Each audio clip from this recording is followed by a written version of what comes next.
শীতকালীন সবজি দিয়ে ভীষণ মজার একটা লেটকা খিচুড়ি তৈরি করব। হ্যালো এভরিওয়ান, আসসালামু আলাইকুম। আজকে আপনাদের সাথে শেয়ার করব শীতের আগমনে শীতকালীন যে সবজিগুলো আছে সেগুলো দিয়ে ভীষণ মজার একটা লেটকা খিচুড়ি বা নরম খিচুড়ি। তার মধ্যে নিজস্ব কিছু টাচ দেওয়ার চেষ্টা করব। চলুন তাহলে ভিডিওটা উপভোগ করা যাক। ভিডিওটা দেখার আগে অবশ্যই চ্যানেলটা সাবস্ক্রাইব করে রাখবেন আর পেজে লাইক ফলো দিয়ে সবসময় সাপোর্ট করবেন। আপনাদের একটা লাইক আমাকে নতুন নতুন ভিডিও দেওয়ার অনুপ্রেরণা যোগায়। খিচুড়ি রান্না করার জন্য এখানে আমি ভাতের চাল নিয়েছি প্রায় 1 কাপের চাইতে একটু বেশি, আর 1.5 কাপ নিয়েছি এখানে পোলাওয়ের চাল। সেই সাথে নিয়ে নিচ্ছি মসুরের ডাল 1 কাপ পরিমাণ, নিয়ে নিচ্ছি মুগ ডাল, সেখানে নিয়েছি 1 কাপের চাইতে একটু কম। যাই হোক, এগুলো আমি এখন খুব ভালোভাবে মিক্স করে নিচ্ছি আর এভাবে খুব ভালোভাবে ধুয়ে নিতে হবে। তো এগুলো ভালোভাবে ধুয়ে আমি চুলায় বসিয়ে দিচ্ছি। এই তো চুলায় বসিয়ে দিয়েছি। খিচুড়ি রান্না করার জন্য শীতকালীন কিছু সবজি নিয়ে নিয়েছি, চলুন দেখাচ্ছি। এখানে নিয়েছি ফুলকপি, গাজর আর নতুন আলু। এগুলো ভালোভাবে ধুয়ে একদম কেটে কুটে সুন্দর করে গুছিয়ে নিয়েছি। সেই সাথে নিয়েছি বাঁধাকপি আর শিম। আরও নিয়েছি এখানে আমি টমেটো আর পেঁয়াজ পাতা। সেই সাথে নিয়েছি পেঁয়াজ কুচি, রসুন কুচি, কাঁচা মরিচ চিড়ে নিয়েছি। আর নিয়েছি ধনিয়া পাতা কুচি, আদা রসুন পেস্ট আর একটা গরম মশলার গুঁড়ো। আরও যেটা আছে সাথে সেটা ম্যাগি মশলা। এটা ম্যাগি যে ম্যাজিক মশলাটা, এটা দিলে অনেক বেশি টেস্ট আসে। আর মশলাপাতি যা যা লাগে সব কিছু গুছিয়ে নিয়েছি। আর আজকে না অনেক বেশি একটু কুয়াশা কুয়াশা লাগতেছে, সেই জন্য আমার ইচ্ছে করতেছিল যে খিচুড়ি খাই। দেখুন এখন কিন্তু প্রায় 3টা সাড়ে 3টা বাজে, তারপরেও একটু কুয়াশাময় দিন লাগতেছে। তো এই জন্য শীতের সবজি দিয়ে শীতকালীন একটা পাতলা খিচুড়ি রান্না করব। এই যে সবজির মধ্যে এখানে ফুলকপি, আলু আর গাজরের মধ্যে নুন আর হলুদ দিয়ে ম্যারিনেট করে নিয়েছি। এগুলো একটু ভেজে নিব, কারণ এগুলো একটু শক্ত ধরনের সবজি, তো একটু ভেজে নিলে ভালো হবে। নর্মালি আমি যেভাবে রান্না করি ঠিক সেভাবেই আপনাদের সাথে শেয়ার করছি। তো একটা ফ্রাই প্যানের মধ্যে দেখতেই পাচ্ছেন তেল দিয়ে সবজিগুলো ভালোভাবে ভেজে নিচ্ছি। এই সবজিগুলো একটু সুন্দর করে নেড়ে চেড়ে একটু ভালোভাবে ভেজে নিতে হবে। অনেকটা সময় নিয়ে সুন্দর করে ভেজে নিব। তারপরে এখানে আমি দিয়ে দিব শিম। যেহেতু শিমটা একটু সফট থাকে তাই পরবর্তীতে দিচ্ছি।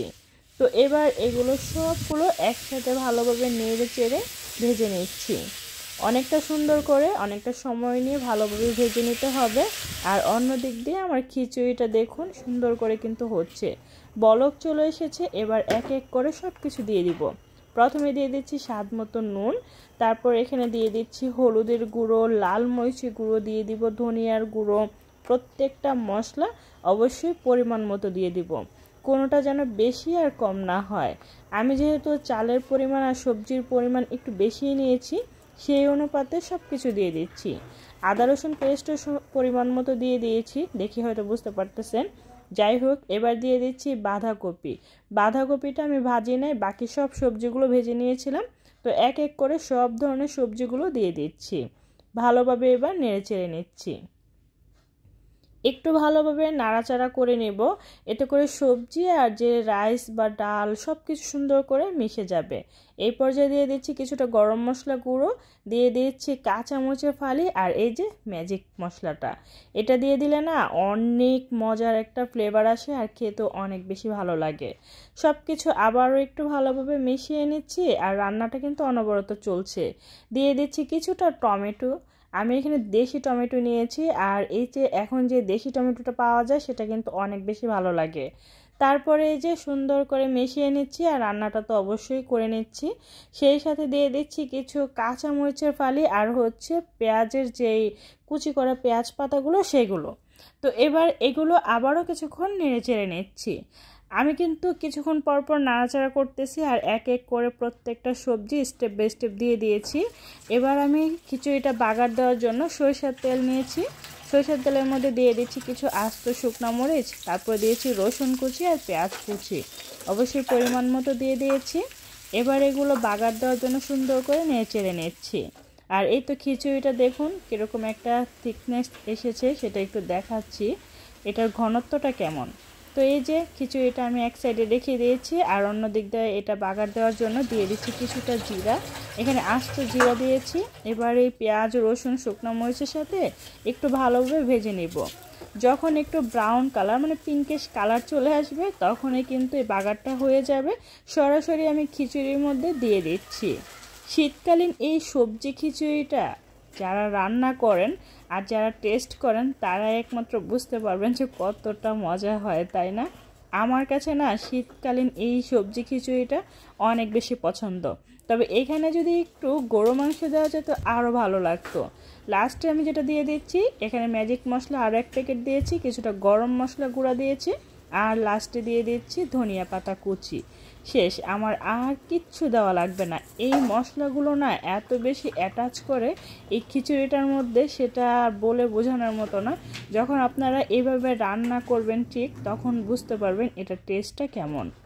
লাস্ট পর্যায়ে আমি কিছুটা ঘি দিয়ে দিয়েছি, এতে করে ফ্লেভারটা আরও বেশি স্ট্রং হবে আর বেশি মজা হবে। যাই হোক, তারপরে একটু নেড়ে চেড়ে নিচ্ছি যাতে ঘিটা একটু সুন্দর করে মিশে যায়। আসলে ঘিটা আমার ছিল ফ্রিজের মধ্যে, যার কারণে এরকম জমে আছে। এবার হচ্ছে গরম গরম পরিবেশনের পালা। আমি প্রথমে সবাইকে একটু একটু করে দিয়ে দিচ্ছি। তো সবার জন্য আমি একটা একটা করে প্লেটে বেড়ে নিচ্ছি। এই তো সবার জন্য এক এক করে বাড়তেছি। আসলে গরম গরম খিচুড়ি খাওয়ার যে টেস্ট সেটার মতন অন্য কোনো কিছুই হয় না। তো গরম গরম পরিবেশন করে নিয়েছি, আর এই হচ্ছে আমার প্লেট। এখানে আম্মু কিছু ভর্তা বানিয়েছিল, তার থেকে আমি ধনিয়া পাতা ভর্তাটা নিয়েছি, আর একটা ডিম পোস্ট করেছি, সেই সাথে একটা লেবু। এই লেবুটার না অনেক সুন্দর একটা স্মেল। যাই হোক, শীতকালীন এই সবজি খিচুড়িটা কেমন লাগছে সেটা কিন্তু অবশ্যই কমেন্ট করে জানাবেন। ভালো লাগলে লাইক, কমেন্ট, শেয়ার করতে ভুলবেন না। প্লিজ চ্যানেলটা সাবস্ক্রাইব করে রাখবেন, আর পেজে লাইক ফলো দিয়ে সবসময় সাপোর্ট করবেন। সবাই ভালো থাকবেন। আল্লাহ হাফেজ।